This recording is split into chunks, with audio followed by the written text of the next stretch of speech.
ছেলেটির গেঞ্জির পিছনে লেখা আছে এক দিনের পিকনিক।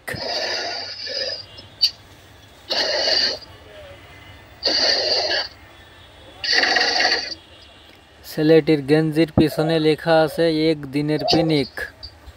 কেউ যদি চিনে থাকেন তাহলে যোগাযোগ করেন।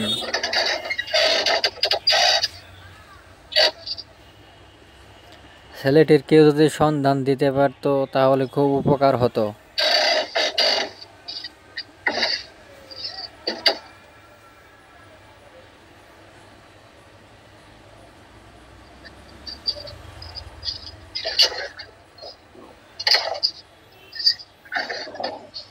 গাংনী বাজারে ছোট একটি চায়ের দোকানে রাত 2টার সময় চুরি করছে।